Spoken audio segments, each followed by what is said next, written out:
Hi guys, Matt Easton here, Scholar Gladiatoria. So just a little video off the back of the revised review of Peter Sabo's axe that I've just put up is simply about lanyards, okay, that being a thing which connects your wrist to a weapon.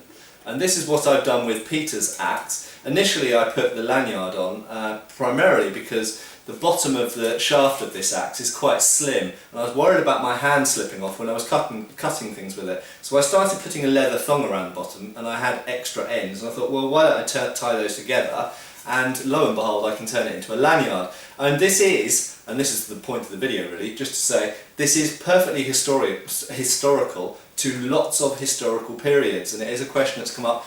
I have in the past talked about sword knots. A sword knot is exactly the same as this. It is just simply a lanyard, essentially, connecting your wrist to the sword. And there are two main reasons why you might want a lanyard or a sword knot.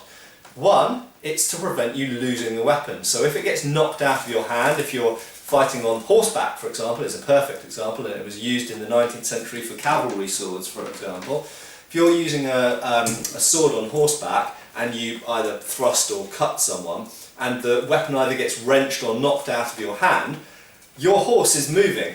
So if it wasn't attached to you, that's weapon bye-bye. Okay, you're not gonna dismount your sword in the middle of battle and recover your sword, which means you've got no melee weapon left. Okay, which is clearly not a good thing.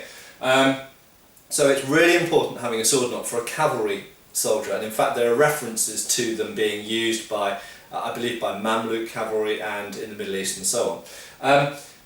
But additionally, and this is where I've recently discovered that it actually is a tradition that goes back into early medieval Europe as well. Additionally, it was a done thing to secure a weapon when on foot, when fighting, if you just wanted quick access to it. And in actual fact it turns up in the sagas. I don't have the book with me at the moment to quote directly from, but it's in, I believe, one of the Icelandic sagas, but anyway, definitely one of the Scandinavian sagas, where it describes explicitly that someone tied a sword, in that case, rather than an axe, but it could just as easily be an axe, a sword to their wrist so that it was ready for them to use, and in the meanwhile used a spear.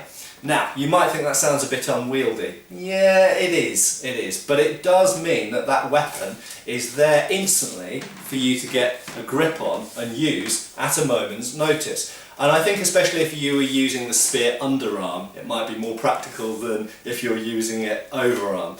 Okay, now I should say, I wouldn't particularly be happy about this sharp axe head swinging around while I'm using a spear. But, you know, hey-ho, maybe someone had the knack of it, maybe it wasn't around their wrist, maybe it was, if I just push it up, there we go, it could have even been a little bit further up their arm like that, and then they could have quite happily used a spear overarm with their shield, or indeed underarm, and you can still, if you lower your arm down, hopefully, it will slide down fairly quickly and easily and you've still got it there. Personally, I've got more experience pulling things out of scabbards, so I'd probably just go with having the sword in the scabbard or an axe tucked in the belt. But nevertheless, it was a done thing. So there we go, two main reasons for securing or tying the weapon to your wrist. One, so you don't lose it, and secondly, for quick access. And it was definitely done, and it's well documented in a number of cultures across a wide period of time. So it's, you know, basically, I think pretty much if anybody with any weapons wants to tie them to themselves, they're probably historical. And the last thing I would mention is that in the 14th century there was a fashion for a fairly small amount of time, probably about 20 years, not much more than that, from about 1330 to about 1360, so about 30 years. To actually have chains and sometimes cords connecting the sword and the dagger and sometimes the helmet to the actual breastplate of the armour. And if you look at particularly German, but some English as well, effigies or brasses from this period, kind of 1330 to 1360, some of them you will see chains or cords going from the breastplate or the chest, which connects to the breastplate underneath, of course, through the outer covering the heraldic coat that's worn over the top.